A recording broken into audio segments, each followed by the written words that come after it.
أعوذ بالله من الشيطان الرجيم بسم الله الرحمن الرحيم والذين آمنوا وعملوا الصالحات لنبوئنهم من الجنة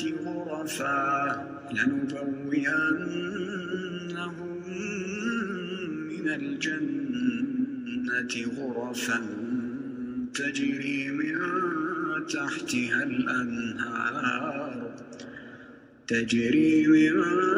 تحتها الأنهار خالدين فيها نعم أجر العاملين الذين صبروا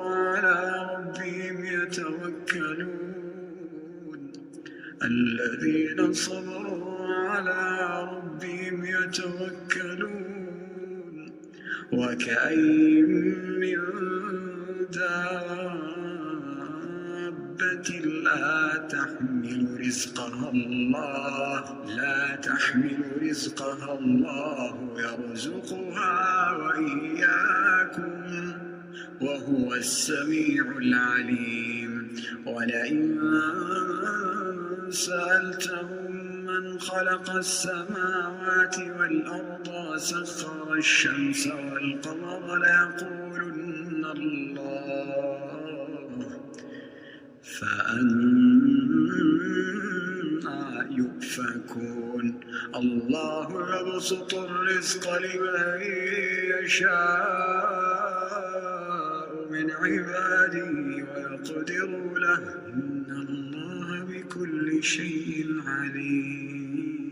إن الله بكل شيء عليم ولئن سألتهم من نزل من السماء ماء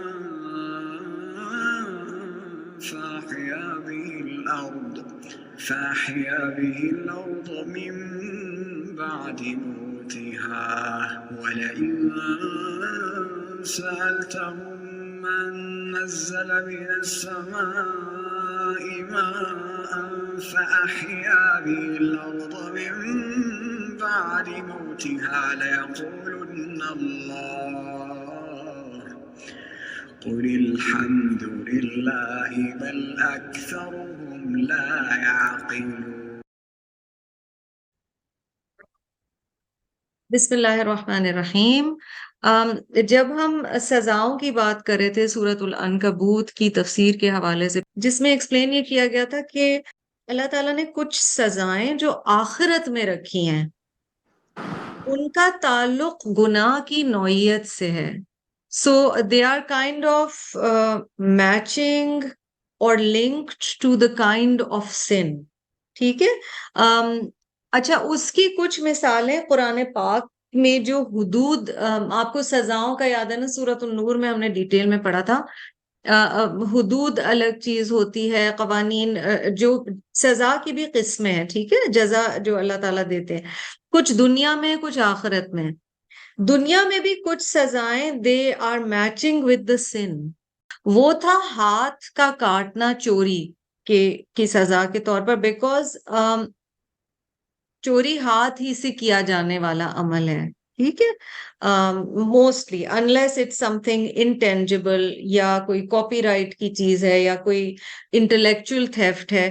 اس کے علاوہ جو مٹیریل چوری ہے اس میں ہاتھ استعمال ہوتا ہے. جب ہاتھ استعمال ہوتا ہے تو سزا میں ہاتھ کی بات ہی کی گئی ہے. ٹھیک ہے.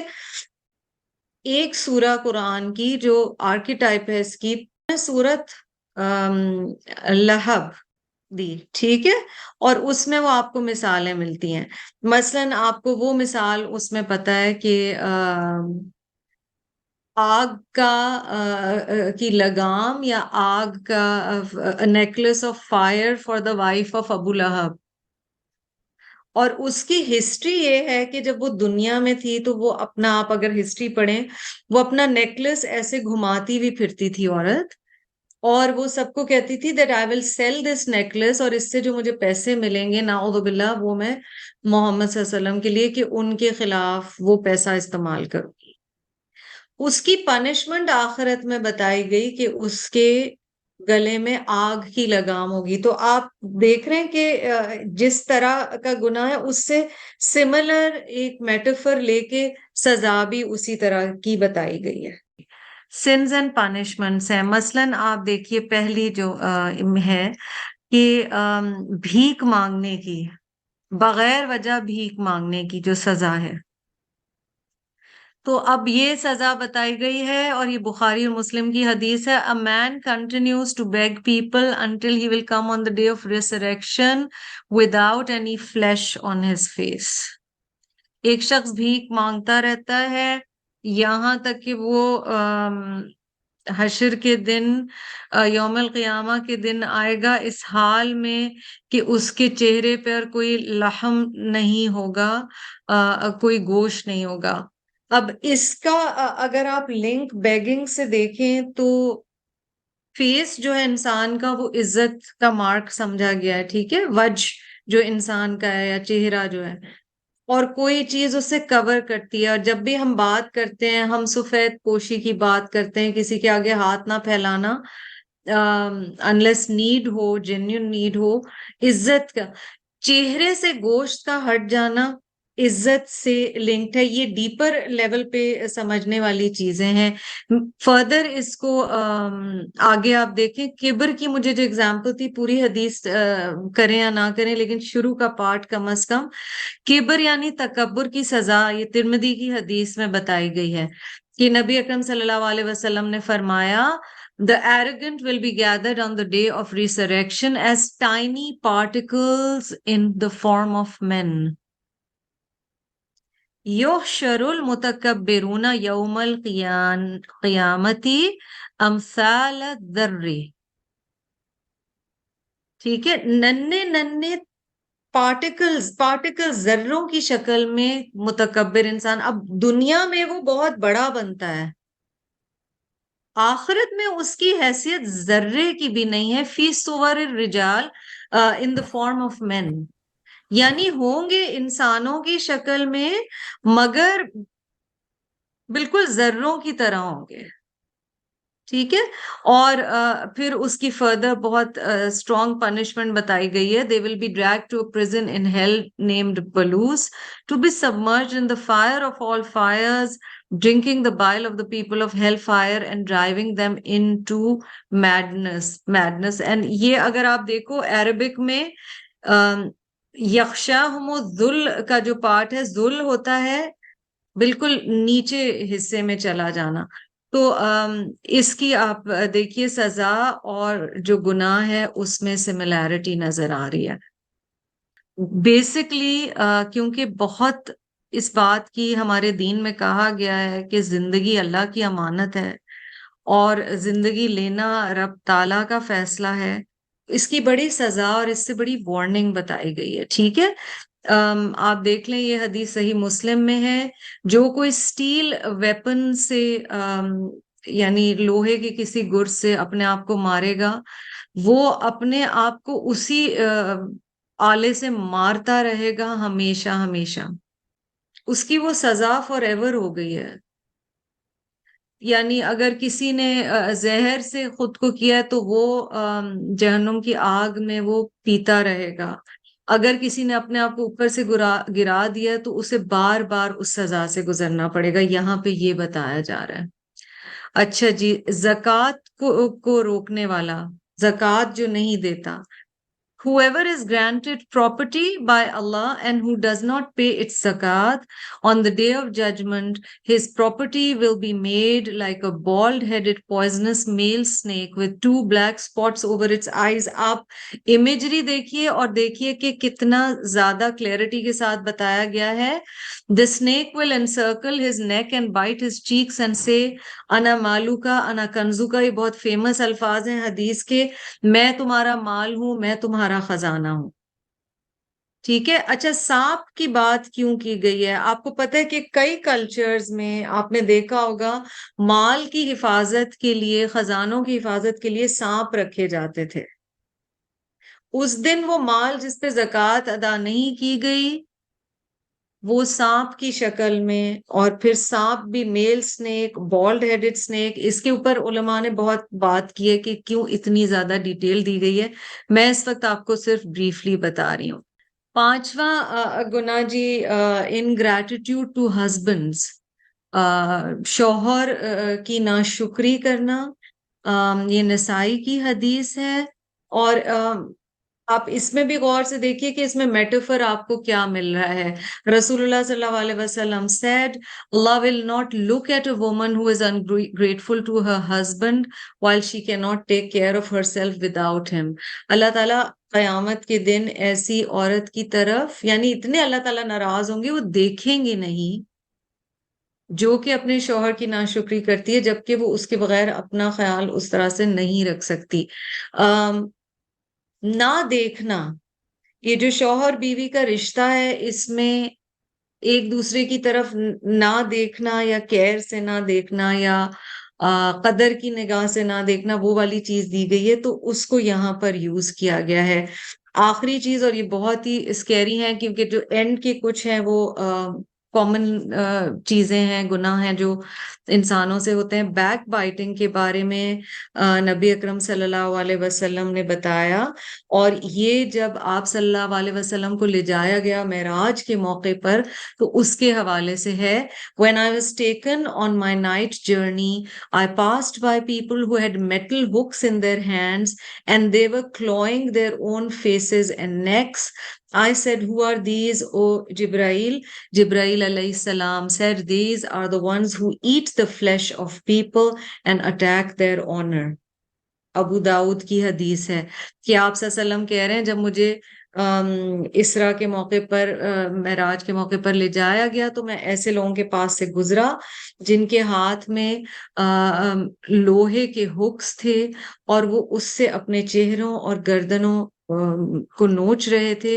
اور جب جبریل علیہ السلام سے آپ صلی اللہ علیہ وسلم نے پوچھا تو جبریل علیہ السلام نے چیپٹر 49 ورس 12 جو قرآن کی ہے اس کا حوالہ دیا کہ یہ وہ ہیں جو دوسرے لوگوں کا گوشت کھاتے ہیں اور ان کی عزت پر حملہ کرتے ہیں.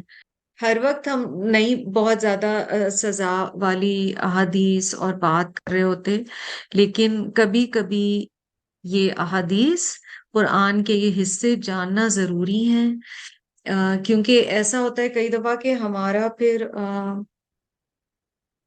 مزاج ایسا ہو جاتا ہے جب ہم قرآن پڑھ رہے ہوتے ہیں، ہم سخت بات نہ سننا چاہتے ہیں نہ ہم پڑھنا چاہتے ہیں، نہ ہم یہ جو غیبت والا پارٹ تھا، it was really huge reminder for me when I was doing the research کہ یا اللہ ہمیں اس سے محفوظ رکھیں.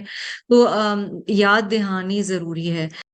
اللہ کی خاطر جھکتا ہے، اللہ اسے رفعت عطا فرماتا ہے. whoever or male or female humbles himself or herself for the sake of Allah subhanahu wa ta'ala, Allah subhanahu wa ta'ala raises his or her ranks. تو یہاں یہ اگین یہ اس سے میننگ نہ نکالیں کہ کہا جا رہا ہے کہ ظلم برداشت کیا جائے یا اپریشن برداشت کی جائے، but sometimes you just let things go and look at the bigger picture. And I think in a lot of ways for me this hadith was look at the bigger picture and be grateful. آپ کئی دفعہ therapy کا بھی سوچتے ہیں نا، یا mind فلی آپ اگر ریلیشن شپس کے بارے میں سوچ رہے ہوتے ہیں تو اس میں کیا چیز آ رہی ہوتی ہے کہ آپ لسٹ ڈاؤن کریں what are the things you need to be grateful for. And gratitude as an attitude, that is what this hadith is talking about. تو بہت ضروری ہے کہ ہم رشتوں میں گریٹفل رہیں، کئی دفعہ وہ چیز ذہن سے نکل جاتی ہے. We are on Juz para number 21. We are doing Surat Al-Ankabut, and one of the key verses جو آپ نے دیکھی and we spoke about the concept of hijrah or migration was ayah number 56. And again, I'll retouch upon the concept of inna ardi wasi'a. Ya ibadiyalladhina amanu inna ardi wasi'a. فَإِيَّايَ فَاعْبُدُونَ. 3 parts to this beautiful verse. Um, Indeed, my earth is vast and spacious. یہ سمجھنا اگر ایک جگہ سے راستہ بند ہو جاتا ہے یا کوئی آبسٹیکل آ جاتا ہے that's not the end of it. یا تو ہجرت کا کانسیپٹ یہاں پر جو سمجھایا جا رہا ہے، اور پھر آپ سینٹرل تھیم دیکھیے جو ہم نے تھیمیٹک دیکھا تھا جب ہم شروع کر رہے تھے سورۃ العنکبوت، کہ اس کی تھیم کیا ہے. اس کی تھیم ہے زندگی میں جو آزمائشیں آتی ہیں، دین کے راستے پر جو آزمائشیں آتی ہیں، when you're trying to do the right thing، اس وقت کیا آزمائشیں آتی ہیں، اور اس میں جم جانا. اور ہم نے ہجرت کی بات کی تھی کہ اگر ضرورت پڑے تو جگہ سے بھی موو ہو جانا، مگر یہاں پر ایک جو سینٹرل میسج آپ کو آیا نمبر 56 میں بتایا جا رہا ہے وہ ہے ڈو ناٹ کوئٹ. میں آپ کو چھوٹی سی اگزامپل دیتی ہوں. جب ہم قرآن کی جرنی سٹارٹ کرتے ہیں بہت ساری آزمائشیں آتی ہیں. سم ٹائمز آپ کا روٹین ڈسٹرب ہو رہا ہوتا ہے، سم ٹائمز آپ کو فیملی سے رسپانس کچھ اس طرح کا آتا ہے کہ وہ آپ کے اس چینجز سے خوش نہیں ہے. سم ٹائمز آپ خود اتنا تھک رہے ہوتے ہیں. کچھ لوگ ہیں وہ بیچ میں چھوڑ دیتے ہیں جرنی کو، اور کچھ ہیں وہ see it through and they سے ہمیں کرنا ہے، ہمارا ایک گول ہے اور ہمیں اس چیز کو مکمل کرنا ہے، اور نہ صرف مکمل کرنا ہے، پھر وہ اس سے جڑے رہتے ہیں. ایک طرح سے جب کام نہیں ہو رہا انسان دوسری طرح سے کرے، دوسری طرح سے نہیں ہو رہا تیسری طرح سے کرے. ریلیشن شپس میں آپ نے کئی دفعہ یہ بات سنی ہوگی کہ رشتوں میں ایک چیز ہوتی ہے یو شو اپ. بیسکلی آپ کسی کے لیے اس وقت وہاں موجود ہیں، آپ اپنے لیے بھی موجود رہیں. جب اللہ تعالیٰ سے ایک بندہ تعلق قائم کرتا ہے اور قرآن سے ایک تعلق قائم کرتا ہے، اور اس راہ میں آزمائشیں آتی ہیں، کبھی انٹرنل کبھی external, there are obstacles and there are trials, اور اس وقت اللہ تعالیٰ سمجھا رہے ہیں ہمیں ان ارضی واسعہ. ایک طرف سے راستہ بند ہوگا، اللہ تعالیٰ کوئی اور راستہ کھول دے گا. کچھ فرینڈس چھٹ جائیں گے یا سوشل سرکلز چھٹ جائیں گے، ادرز مائٹ جوائن ان. ایک طرح سے ایک چیز کم ہو جائے گی. ہو سکتا ہے اگر آپ کو لگے کہ اوکے اب میں آنےسٹی سے کمانا چاہتا ہوں، مثلاً برائبری چھوڑ رہا ہوں، یا میں چوری چھوڑ رہا ہوں، یا کوئی شخص کوئی چیز چھوڑنا چاہتا ہے، اللہ تعالیٰ کہیں اور سے راستہ بنا دے گا. Maybe the concept of برکہ اسپرنگز ان. برکہ از جب انٹینجیبل کانسیپٹ ہے نا. برکت ہم نے بات کی تھی کہ برکت ہمیشہ نظر نہیں آتی، پر ہم جب کسی کو کہتے بھی ہیں مبارک ہو، برکہ آتی ہے کہ آپ کے پاس کئی دفعہ مال کم بھی ہوتا ہے لیکن برکہ زیادہ ہوتی ہے، خوش آپ زیادہ ہوتے ہیں. کئی دفعہ بہت کچھ ہوتا ہے، آپ کو وہ سیٹسفیکشن نہیں مل رہی ہوتی. اللہ تعالیٰ کہہ رہے میری زمین تو وسیع ہے، ایک چیز میری خاطر چھوڑو گے اللہ تعالیٰ کہیں اور سے کچھ اور عطا فرمائے گا جو اس سے بہت بہتر ہوگا. قرآن میں اور ہمیں کتنا زیادہ لا آف سبسٹیٹیوشن بتایا گیا ہے کہ آپ اللہ کی خاطر ایک چیز چھوڑتے ہیں، اللہ تعالیٰ اس سے بہتر چیز آپ کو عطا فرماتا ہے. Have you ever experienced it in something as simple as charity؟ کہ کئی دفعہ آپ اللہ کے راستے میں کوئی چیز صدقہ کرتے ہیں اور پھر آپ دیکھتے ہیں کہ exactly وہی بلکہ اس سے بہتر چیز کہیں اور سے آپ کو مل جاتی ہے. تو اللہ تعالیٰ کی زمین وسیع، اور یہ سمجھنا کہ اللہ سبحانہ و تعالیٰ از الواسع.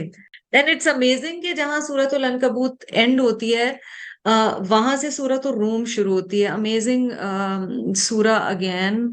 اس میں ہسٹوریکل کچھ چیزیں ہیں. It starts with the concept of اس زمانے میں ہسٹوریکلی جو ایک میجر سکسیس یا ایک میجر ٹرائمف تھا اگینسٹ دا رومنز، اس کے بارے میں بتایا گیا تھا کہ یہ ہونے جا رہا ہے، جس کی لگتا تھا کبھی یہ ہو نہیں پائے گا. جب دین کے راستے پہ بھی انسان ہوتا ہے تو لگتا ہے کچھ چیزیں کبھی ہو نہیں پائیں گی، میں یہ کبھی کر نہیں پاؤں گی، یہ والی سکسیس نہیں ہو پائے گی، فلاں کبھی میرے حالات شاید کبھی بدلیں گے نہیں. پھر اللہ سبحانہ و تعالیٰ کہیں سے مدد لے آتے ہیں. تو اللہ پر بھروسہ رکھنا. بہت خوبصورت آیات ہیں، کنٹینیو کرتے ہیں. اگلی آیت جو بہت زیادہ پاپولر ہے بٹ یہاں پہ اس کا جو فلو ہے وہ دیکھیے، کلو نفس ذائقۃ الموت ثم الینا ترجعون. Death helps us remember our goal, the reality of death، کہ جانا تو ہے ہی تو یاد رکھو کہ ذائقۃ الموت، یہ تم لوگ every time you inhale and axial, تمہیں موت کا ایک مزہ تو چکھایا جا ہی رہا ہے. تو جب تمہیں یہ پتا ہے کہ تمہیں ہمارے پاس واپس آنا ہے، تو اس دنیا میں رہتے ہوئے بھی تم فوکس اسی پر کرو. والذین آمنوا، we are on ayah number 58.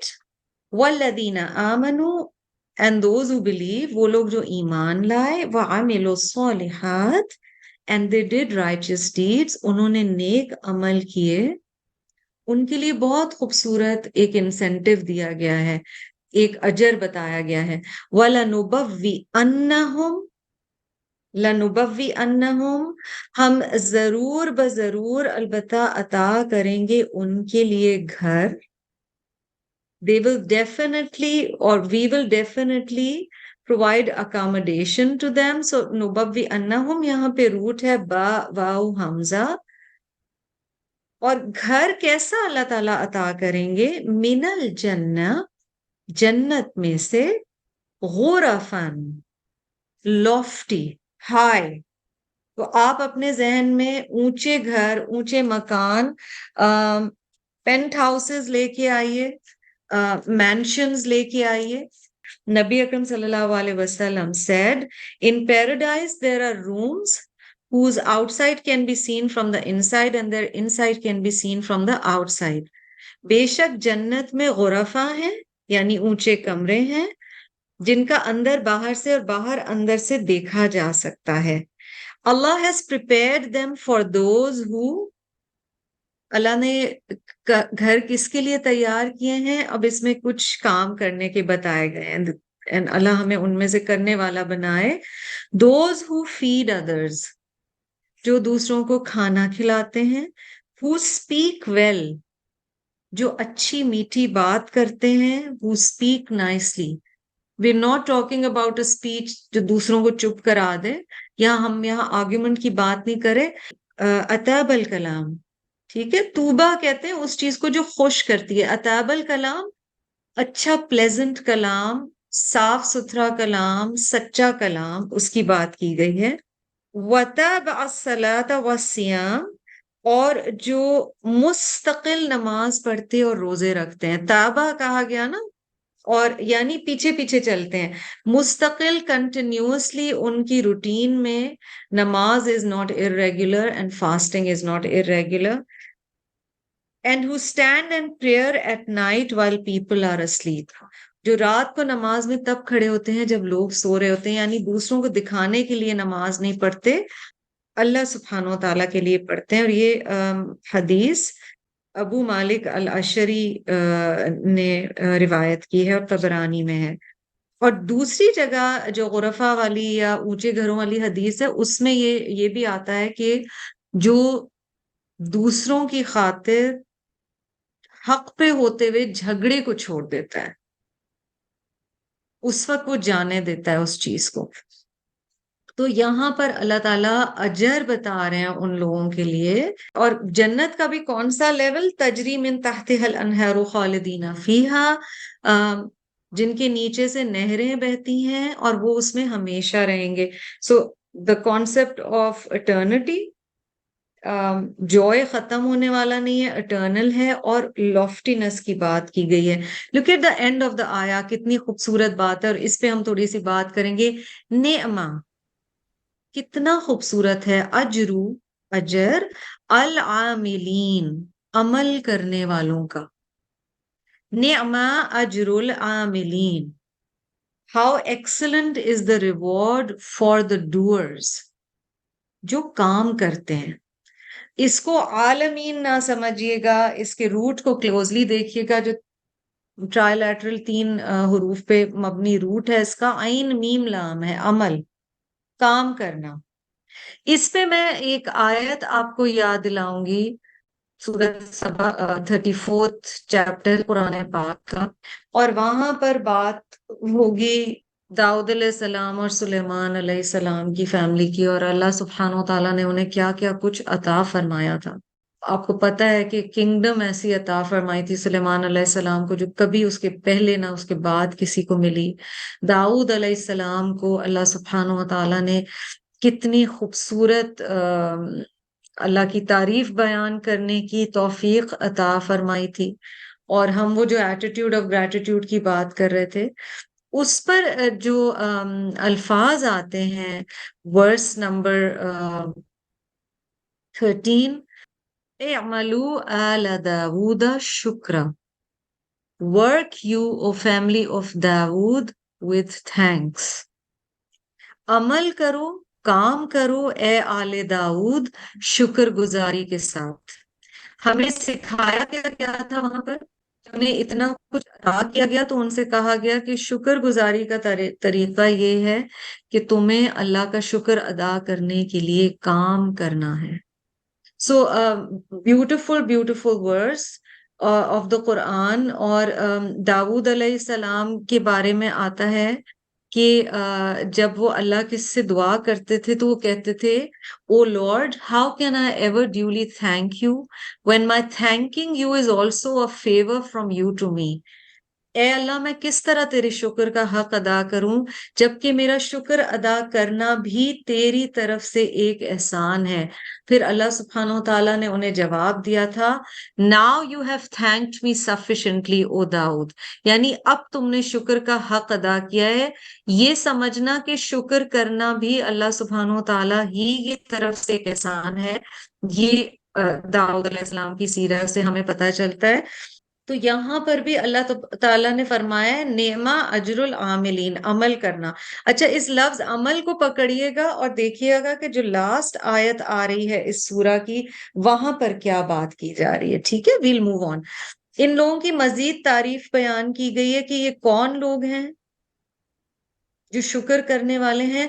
الذین صبروا، وہ لوگ جو صبر کرتے ہیں. میں پھر یاد دلاؤں the thematic trail of Surah Al-Ankabut is about trials and tests. Alladina sabaru, those who are steadfast, they are patient. جو صبر سے برداشت کرتے ہیں جو بھی آزمائش آتی ہے، اور ظاہر ہے جب مشکل آتی ہے تو اللہ پر ریلائے کر رہے ہوتے ہیں. وَعَلَىٰ رَبِّهِمْ يَتَوَكَّلُونَ، and upon their Rabb they put, and in their Rabb or upon their Rabb they put their trust. وہ صرف اپنے رب ہی پر توکل کرتے ہیں، بھروسہ کرتے ہیں. ہجرت آپ کر نہیں سکتے، کچھ چیزیں انسان چھوڑ نہیں سکتا جب تک یہ یقین نہ ہو کہ اللہ سبحانہ و تعالیٰ میرا ساتھ دیں گے، میرے پیچھے کھڑے ہوئے ہیں. ہم تو انسانوں پہ اتنا ریلائے کر رہے ہوتے ہیں نا. ہاؤ مینی ٹائمز وی سے تم ہو نا میرے ساتھ، مجھے پتا ہے this friend of mine is with me, تو میرا ہو جائے گا. یا let work politics be, at least میرے جو باس ہیں وہ انہیں پتا ہے کہ میرا کام کیسا ہے. اور پھر یہ جاننا کہ اللہ سبحانہ و تعالیٰ میرے ساتھ ہیں اور وہ مجھے سہارا دیں گے جب میں اللہ کے راستے پہ قدم بڑھانے کی کوشش کروں گی. یہ کتنا بڑا سپورٹ دیا گیا. اور یہ اجر جو بتایا گیا غرفہ، یہ ان لوگوں کے لیے ہے جنہیں پتا ہے there is light at the end of the tunnel. وہ بھروسہ کرتے ہیں اللہ سبحانہ و تعالیٰ پہ اور وہ لگے رہتے ہیں. Don't quit. سورۃ العنکبوت سکھاتی ہے ڈونٹ کوئٹ. ایک چیز نہیں کر پا رہے ہو دوسرے طریقے سے کر لو. ایک راستے پہ قدم رکھا ہے اس پہ چلتے چلے جاؤ، رکنا نہیں ہے، بیچ میں ٹھہرنا نہیں ہے. چھوٹی سی مثال ہے، کئی دفعہ ہم کچھ کرنے لگتے ہیں. ایک چھوٹی سی اگزامپل لیجئے. سپوز آپ ایک ویلنس جرنی پہ چلے ہیں، آپ ویٹ لوز کرنا چاہتے ہیں، آپ اپنی صحت کو بہتر کرنا چاہتے ہیں. اب ایک وہ شخص ہے جو 2 ہفتے 4 ہفتے بعد وہ ہمت ہار دے گا، ٹھیک ہے، وہ کہے گا زیادہ کچھ ہو نہیں رہا. ایک وہ ہے جو لگا رہے گا اور وہ آخر کہیں پہنچ جائے گا. پہلے وہ گرامز میں اس کا وزن کم ہوگا، پھر وہ کے جی پہ کہیں آئے گا. ٹھیک ہے، اصل بات لگے رہنا ہے. اور صبر کے if you remember one of the meanings of the concept of صبر is کہ آپ لگے رہیں، آپ چھوڑ نہیں دیں. جو ہمت ہار جاتا ہے نا وہ پھر اس راستے کا مسافر نہیں ہوتا. انہی پتھروں پہ چل کے اگر آ سکو تو آؤ، تو وہی والی بات ہے. میرے گھر کے راستے میں کوئی کہکشاں نہیں ہے. So if we are expecting a bed of roses when we come onto the path of deen, that doesn't happen. چھوٹی سی چیز ہے، آپ کو یاد کرنے میں بھی محنت کرنی ہے. You will have to stay steadfast. آپ مستقل لگے رہیں گے تو آپ 2 3 4 سپاروں کے بعد وہاں پہنچیں گے کہ آپ کو قرآن کے معنی the Quran will start revealing some of itself to you when you give it all of yourself. Layers ہیں، اور وہ لیئرز آہستہ آہستہ سبحان اللہ کھلنا شروع ہوں گی. اس کے لیے صبر اور توکل، یہ 2 کوالٹیز ہمیں بتائی گئی ہیں کہ جڑ جاؤ. اللہ تعالیٰ اب ہمیں دیکھیں اگزامپل کیا بتا رہے ہیں. وَكَأَيٍّ مِّن دَابَّةٍ لَا تَحْمِلُ رِزْقَهَا، اور کتنے ہی ہیں جانداروں میں سے وہ اپنا رزق اٹھا کے نہیں پھرتے. And how many of the creatures are there who do not carry their provisions with them? Dabba, dal, baba is the root. Dabib, chal hoti hai, naram chal. So normally this is used for those creatures who crawl on their bellies. جو پیٹ کے بل چلتے ہیں ان کے لیے عموماً دابا کا لفظ استعمال کیا جاتا ہے. تحمل آپ کو پتا ہے حمل اٹھانے کے معنی میں ہے، حمل یہاں پر آیا ہے. وہ اپنا رزق اٹھائے اٹھائے نہیں پھرتے. یہ بات کیوں کہی جا رہی ہے؟ جب بھی انسان ہجرت کرتا ہے، چاہے کوئی جاب چھوڑتا ہے، چاہے گناہ سے ثواب کی طرف جاتا ہے، اس کو کچھ چھٹنے کا ڈر ہوتا ہے. اللہ تعالیٰ جانداروں کی مثال دے کے کہہ رہے ہیں کہ کتنے ہی جاندار ایسے ہیں وہ اپنا رزق اٹھائے ہوئے نہیں پھرتے، ان کے پاس صبح وہ نکلتے ہیں کچھ بھی نہیں ہوتا. اللہ یرزقها وإیاکم، اللہ ہی انہیں رزق دیتا ہے اور تمہیں بھی رزق دیتا ہے. تو تم چیزوں کے یہ جو تمہارا فیئر ہے، اور اس کو لنک کرو پچھلی آیت سے، ہاں وعلی ربہم یتوکلون. اگر توکل ہے تو کس بات سے ڈر رہے ہو؟ جب رزق اس کے ہاتھ میں ہے. اور رزق میں پھر کیا کیا چیزیں آ جاتی ہیں؟ Remember it's a very broad term. مال رزق ہے، کھانا رزق ہے، صحت رزق ہے، ٹائم آن ارتھ رزق ہے، ہیلتھ رزق ہے، آپ کے بچے، آپ کی جاب، آپ کی زندگی میں جو ریلیشن شپس ہیں. رزق ایک اپورشنڈ اماؤنٹ ہے جو آپ کے لیے اللہ تعالیٰ نے ایک حصہ مقرر کیا ہے، وہ آپ کا رزق ہے. آپ کی انٹیلیجنس آپ کا رزق ہے، آپ کو جو اللہ تعالیٰ نے ٹیلنٹس دیے ہیں وہ آپ کا رزق ہے. وہ کہاں سے آ رہا ہے، بی آپ اسے استعمال کس طرح سے کرتے ہیں، کس راستے پہ ان چیزوں کی، ان نعمتوں کو استعمال کرتے ہیں. سی یہ ریئلائزیشن کہ آپ کو ہے کہ ہر چیز جو آ رہی ہے وہ اسی کی طرف سے آ رہی ہے. اللہ یرزقها وإیاکم، اللہ ہی انہیں بھی رزق دیتا ہے اور تمہیں بھی رزق دیتا ہے. وَهُوَ السَّمِيعُ الْعَلِيمُ، اور وہ سننے والا بھی ہے اور جاننے والا بھی ہے. یعنی اللہ سبحانہ و تعالیٰ کو پتہ ہے، وہ سن رہا ہوتا ہے تمہاری دعا کو. اور وہ always all knower، اللہ جانتا ہے کہ کس کو کس چیز کی ضرورت ہے. ایک لمحے کے لیے تھوڑا سا just small mental exercise. Each one of you اپنے پاس اپنے نوٹس میں لکھ. So what is the last thing you ate or drank؟ آخری آپ نے ابھی کیا چیز کھائی تھی اور کیا پی تھی؟ اب اس کو ڈائسیکٹ کرو، وہ آپ تک پہنچی کیسے ہے. وہ کہیں کوئی کچھ بنا رہا تھا، اسے پتا تھا کہ یہ مطلب آپ نے کافی پی ہے تو وہ کافی بین کہاں پہ ڈرائی ہوا ہے اور وہ کس طرح سے پسا گیا ہے اور وہ کس طرح آپ تک پہنچا ہے. آپ نے روٹی کھائی ہے تو وہ کہاں سے، وہ یوکرین سے ویٹ آ رہا تھا پروبیبلی، پہنچایا اللہ سبحانہ و تعالیٰ نے آپ تک ہے، کیونکہ پاکستان میں چیزیں اب بھی اتنی زیادہ نہیں رہی ہیں. کیا آخری چیز آپ نے کھائی تھی یا پی تھی، وہ آپ تک کیسے پہنچی؟ پھر وہ حدیث ذہن میں لائیے کہ جب انسان کا ٹائم آن ارتھ ختم ہو جاتا ہے تو the last sip and the last bite, فرشتہ کہتا ہے بس. تو جتنا ہے وہ ملنا ہے.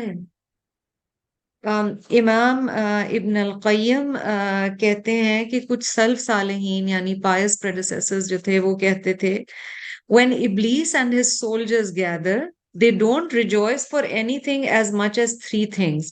شیطان اور اس کے پیادے جب جمع ہوتے ہیں تو کسی چیز پہ اتنا خوش نہیں ہوتے سوائے 3 چیزوں پہ سب سے زیادہ خوش ہوتے ہیں.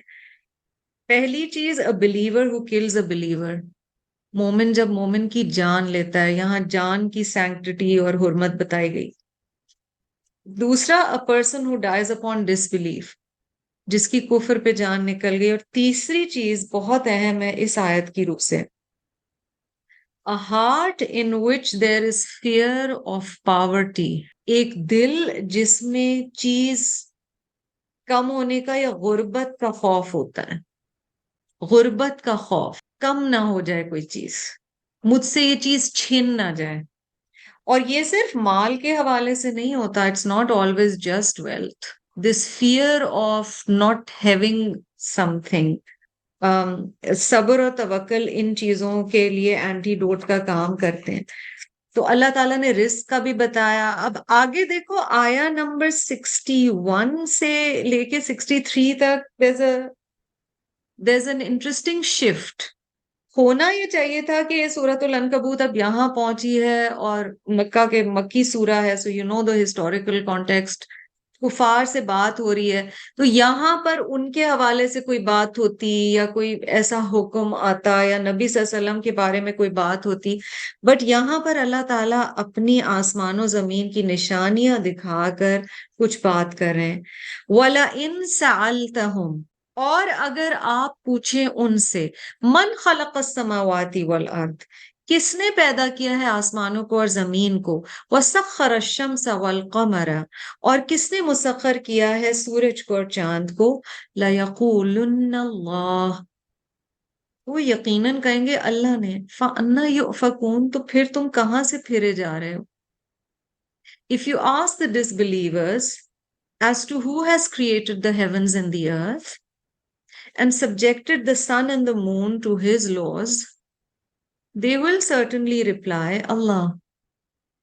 How are they then being deluded away from the truth? یعنی when they recognize، جب انہیں پتا ہے کہ کریٹر کون ہے، جب وہ جانتے ہیں کہ کریٹر کون ہے.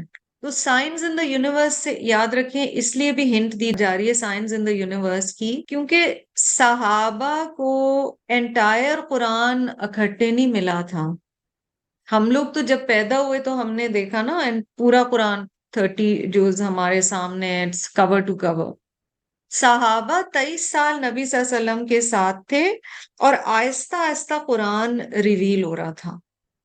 which means ان کے پاس بٹس اینڈ پیسز آ رہے تھے جس کو بعد میں کولیٹ کیا گیا. اینڈ وی نو علوم القرآن میں کہ کس طرح سے کولیٹ کیا گیا. ان کو نشانیاں یا آیات، ورڈ آیات مینز نشانی، ان کو صرف نشانی یہ نہیں تھی کہ کائنات میں کیا چیزیں ہیں، ساتھ ساتھ احکام بھی آ رہے تھے. بٹ مدنی دور میں احکامات یا کمانڈمنٹ زیادہ ہیں. مکی دور میں they had to start recognizing اللہ سبحانہ و تعالی through signs in the universe as well. اور یہ میرے اور آپ کے لیے بھی ہے کہ ہم زندگی کے کس سٹیج پہ. ہم نے کئی دفعہ یہ بات کی ہے کہ میٹافورکلی مکی اور مدنی دور ہماری زندگیوں میں بھی آتے ہیں. ہم نے اس لحاظ سے دیکھنا ہے کہ رب کو پہچاننے کو کیا کائنات کی نشانیاں جو ہیں اس پہ ہم غور و فکر کر رہے ہیں. تو پھر اللہ تعالیٰ رزق کی بات کر رہے ہیں کہ جب تمہیں پتا ہے کہ اتنی بڑی نشانیاں اور کائنات اور یونیورس اللہ نے بنائی ہے تو تمہیں اس بات پہ کیوں یقین یا بھروسہ نہیں کہ رزق اللہ کے ہاتھ میں ہے. اللہ یبسط الرزق لمن یشاء من عبادہ ویقدر لہ، اللہ پھیلاتا ہے رزق اپنے بندوں میں سے جس کے لیے وہ چاہتا ہے اور تنگ کر دیتا ہے جس کے لیے وہ چاہتا ہے. یہ اللہ کے ہاتھ میں ہے، یہ فیصلے اللہ کے ہاتھ میں. دیکھو جب ہم یہ ریئلائزیشن کر لیتے ہیں نا جو ابھی یہاں پہ بتایا گیا ہے کہ اللہ کے ہاتھ میں ہے جس کے لیے وہ رزق پھیلائے اور اللہ کے ہاتھ میں ہے جس کے لیے وہ رزق تنگ کر دے، اس سے چینج ہمارے اندر کیا آنا چاہیے کہ ہم لوگوں کو اس بنیاد پر جج نہیں کریں کہ کس کے پاس رزق زیادہ ہے اور کس کے پاس رزق کم ہے. So if somebody has lesser, it's Allah's decision. Equal respect for them, equal honor for them. اگر کسی کے پاس زیادہ ہے تو وہ اس کے بڑا ہونے کا سبب نہیں ہے. بہت ساری باتیں جو ہم کہتے ہیں نا ہمارا ٹیسٹ ایسا ہے، ہم بات اس طرح سے کرتے ہیں، اگر آپ غور کرو a lot of it is the reflection of how much money you have. آپ دیکھو گے خاص ایریاز میں رہنے والے لوگ خاص طرح کے کپڑے پہنیں گے، اسی شہر میں دوسرے علاقے میں رہنے والے لوگ مختلف طریقے کے کپڑے پہنیں گے. اس میں میرا اور آپ کا کیا کمال ہے؟ ہم نے کیا کوئی بہت بڑے تیر مارا ہے؟ دس از آل کمنگ فرام اللہ سبحانہ و تعالیٰ. وہ فیصلہ کرتا ہے کس کو زیادہ دینا ہے اور کس کو کم دینا ہے. آپ کو وہ حدیث قدسی یاد ہوگی جس کا میں مفہوم آپ کو بتاتی ہوں. I'll give you the gist of that حدیث قدسی in which Allah subhanahu wa ta'ala says that I know which of my slaves will be in a better state of faith when they are given more money. And I know which of my slaves will be in a better state of faith when they are given less money. اور یہی بات پھر صحت کے حوالے سے کی جاتی ہے. مجھے پتا ہے کہ میرا کون سا بندہ صحت کی حالت میں بہتر حالت ایمان میں ہوگا. مجھے پتا ہے میرا کون سا بندہ بیماری کی حالت میں بہتر حالت ایمان میں ہوگا. اور اللہ اس حساب سے فیصلے کر رہا ہوتا ہے. اور کچھ کے درجات کو بلند کرنے کے لیے رب تعالیٰ انہیں ڈفرینٹ چیزوں سے گزارتے ہیں. تو ایک تو یہ کہ قرآن پڑھنے والے کی مٹیریل تھنکنگ تو نہیں ہو سکتی نا. اللہ ہمیں اس سے آزاد کرے کہ ہم ابھی بھی مال کی بنیاد پر چیزوں سے امپریس ہونا. بس اللہ ہم پہ رحم کرے. بیکاز اتنا کلیئر قرآن میں اللہ یبسط الرزق لمن یشاء من عبادہ ویقدر لہ. اللہ تعالیٰ نے بتا دیا ان اللہ بکل شیء علیم. اللہ سبحانہ و تعالیٰ تو ہر چیز کا علم رکھتے ہیں. اور پھر یہ کانورسیشن جو کفار کے ساتھ ہے نا اسی کی بات یہاں پہ کی جا رہی ہے. اور اللہ تعالیٰ جواب بھی بتا رہے ہیں کہ اگر وہ آپ سے یہ پوچھیں اور اس کا جواب پھر یہ ہونا چاہیے اور آپ سوچو کہ ان لوگ وہ یہ تمہیں جواب دیں گے تو کائنڈ آف اللہ تعالیٰ پہلے سے بتا رہے ہیں کہ the more you will engage with them زیادہ یہ جواب ملیں گے. وَلَئِن سَأَلْتَهُم مَّن نَّزَّلَ مِنَ السَّمَاءِ مَاءً. اور اگر آپ ان سے پوچھیں کس نے نازل کیا آسمان سے پانی. And if you ask them who sends down rain water from the sky فَأَحْيَا بِهِ الْأَرْضَ مِن بَعْدِ مَوْتِهَا. پھر زندہ کرتا ہے اس پانی کے ساتھ زمین کو اس کی موت کے بعد. یعنی barren earth is like dead and the sign of life is when water comes. پانی گرتا ہے اور اس سے زندگی کے نباتات کے آثار آنا شروع ہوتے ہیں. لَيَقُولُنَّ اللَّهُ. وہ کہیں گے اللہ. قُلِ الْحَمْدُ لِلَّهِ. آپ جواب میں نبی صلی اللہ علیہ وسلم کہیے الحمدللہ. بل اکثرهم لا يعقلون. A lot of them do not have intellect or rationalization. وہ اپنی عقل استعمال نہیں کرتے. And if you ask them who sends down rainwater from the sky and thereby raises the dead land back to life, they will certainly say Allah. Say praise be to Allah, yet most of them do not use their common sense. یعنی ایک طرف وہ مان رہے ہیں کہ سب کچھ اللہ سبحانہ و تعالیٰ کی طرف سے, پر جب وہی اللہ آسمان سے ہدایت بھیجتا ہے اور بتاتا ہے کہ تمہیں کیا کرنا ہے تو انہیں اللہ کو ماننا اور صرف ایک اللہ کو ماننا سمجھ نہیں آتا. ان میں سے اکثر اپنی عقل کا استعمال نہیں کر رہے. یعنی if they know that from the dead the earth is brought back to life and they agree that Allah can do that, why is it difficult for them to understand کہ آخرت میں بھی اللہ سبحانہ وتعالیٰ موت سے دوبارہ جی اٹھائیں گے؟ ان کو یہ کیوں نہیں سمجھ آ رہا؟ پھر آپ کو پتا ہے کہ water has been explained as an example for divine revelation. آسمان سے جس طرح پانی آتا ہے اور وہ مری ہوئی زمین کو زندہ کرتا ہے, اسی طرح نبی صلی اللہ علیہ وسلم نے ہمیں بیوٹیفلی ایکسپلین کیا ہے بہت جگہ کہ وحی کا علم جو آتا ہے وہ مرے ہوئے دل کو زندہ کرتا ہے. Think of your heart as soil. اس پہ پانی آ رہا ہے علم وحی کا, اس میں سے کیا گروتھ ہوتی ہے, کیا اسپراؤٹ کرتا ہے, وہ آہستہ آہستہ آئے گا. جب اس چیز کو تم مانتے ہو کہ زمین جس پہ کچھ نہیں اگ رہا ہوتا, ڈراؤٹ کی قحط کی سچویشن ذہن میں لائیے اور پھر آسمان سے اللہ تعالیٰ پانی نازل فرماتے ہیں اور اس پہ بہت کچھ اگ سکتا ہے, تو دل کیوں نہیں دوبارہ زندہ ہو سکتے رب کی محبت کے ساتھ اور علم وحی کے ساتھ اور اللہ پہ یقین کے ساتھ؟ یا یہ کہ مرا ہوا انسان دوبارہ کیوں نہیں زندہ ہو سکتا؟ قرآن میں دوسری جگہ آتا ہے کہ وہی رب ہے جس نے تمہیں پہلی دفعہ بنایا تھا. جب تم وہ مانتے ہو تو تم دوبارہ زندہ ہونے کو کیوں نہیں مانتے ہو؟ بٹ اس کا کلاسک ایگزامپل نیند ہے، اور نیند کے بارے میں کئی جگہ قرآن میں بھی اس طرح سے بات ہوئی ہے کہ نیند جو ہے وہ موت ہی کی ایک کائنڈ آف ٹریلر ہے، یا ایک اس کا نمونہ دکھایا جاتا ہے. الموجم الاوسط میں آتا ہے نا، حدیث میں نبی صلی اللہ علیہ وسلم نے فرمایا ہے sleep is the sister of death, نیند موت کی بہن ہے. And the people of paradise do not sleep, جنت میں نیند نہیں ہے.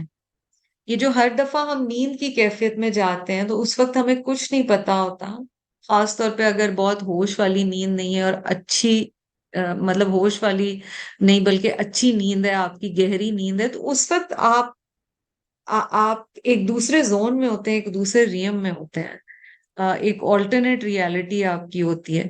اور پھر اللہ سبحانہ و تعالیٰ روح دوبارہ پھونکتے ہیں، اور اسی لیے ہمیں وہ دعائیں سکھائی گئی ہیں نا، جب جاگیں آپ نیند سے، اللہم بسمکا اموت و احیا، سوتے وقت دعا ہے، اور آپ اٹھ کے کیا پڑھتے ہیں؟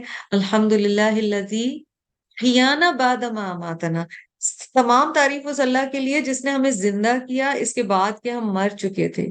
وہ الیہ النشور، اور دوبارہ ہم اسی کی طرف اٹھائے جائیں گے، یعنی ultimately we will be risen back. تو سبحان اللہ، اللہ تعالیٰ یہ اپنی کائنات کی نشانیوں سے سمجھا رہے ہیں کہ پھر رب پر یقین کرنا مشکل کیوں ہے. اور جب رب کی طاقت پر، نیچر پر تمہیں یقین ہو جائے گا تو پھر اس بات پر بھی یقین ہو جائے گا کہ جو رب یہ سب کر سکتا ہے وہی تمہاری مدد کر سکتا ہے. تو اس کی راہ میں، وسیع ارض ہے اس کی راہ میں ہجرت. And the best ہجرہ as we learned last time, the best migration is from bad deeds to good deeds. گناہ سے نیکی کی طرف جانا ہی سب سے خوبصورت ہجرہ ہے. اللہ سبحانہ و تعالیٰ ہمیں اس ہجرت کی توفیق دے. May اللہ سبحانہ و تعالیٰ accept our efforts, our humble efforts to learn the Quran and act upon it. اللہ سبحانہ و تعالیٰ ہمیں سچ مچ قرآن کی تلاوت کی توفیق عطا فرمائے، لفظیہ، علمیہ، عملیہ. اللہ سبحانہ و تعالیٰ ہمارے دلوں میں قرآن کو اتار دے، صرف ہمارے ہاتھ نہ لکھیں، ہمارے ہاتھ بھی لکھیں، اور ہم اسے فزیکل ٹینجیبل فارم میں بھی اس سے تعلق ہمارا رہے، لیکن اللہ سبحانہ و تعالیٰ ہمارے صدور میں، ہمارے دلوں میں، ہماری روح میں قرآن کی تعلیم کو اتار دے، اس کی یاد دہانی ہمارے لیے آسان کر دے، اس پہ چلنا ہمارے لیے آسان کر دے، اس پر عمل کرنا ہمارے لیے آسان کر دے. رب تعالیٰ ہم سے راضی ہو جائے، ہم سے خوش ہو جائے، ہمارے لیے اور ہمارے اہل و عیال کے لیے عافیت کا معاملہ عطا فرمائے. قرآن کی رحمتیں، برکتیں اور اس کا ذکر اور یاد دہانی ہمارے اور ہمارے اہل و عیال کے لیے ایزی کر دے، نیچرل کر دے، اور اس پر عمل کرنا بھی ہمارے لیے آسان کر دے. رب تعالیٰ بیماروں کو شفا کاملہ و عاجلہ عطا فرمائے. رب تعالیٰ جس کی جو جائز خواہشات ہیں انہیں قبول فرمائے، جو دنیا سے پیارے چلے گئے ان کی مغفرت فرمائے. اللہ سبحانہ و تعالیٰ رحمت اور کرم کا معاملہ فرمائے. ہماری اولاد کو اور ذریت کو نیکی کے راستے پر رکھے، انہیں صحت کے ساتھ رکھے، انہیں عافیت کے ساتھ رکھے، اور انہیں ہماری آنکھوں کی ٹھنڈک بنائے، ہمارے ازواج کو ہماری آنکھوں کی ٹھنڈک بنائے، اینڈ وائسی ورسا. اللہ تعالیٰ ہمارے والدین اگر زندہ ہیں تو بھی، اور اگر دنیا سے جا چکے ہیں تو بھی، ان کے ساتھ مغفرت کا معاملہ فرمائے.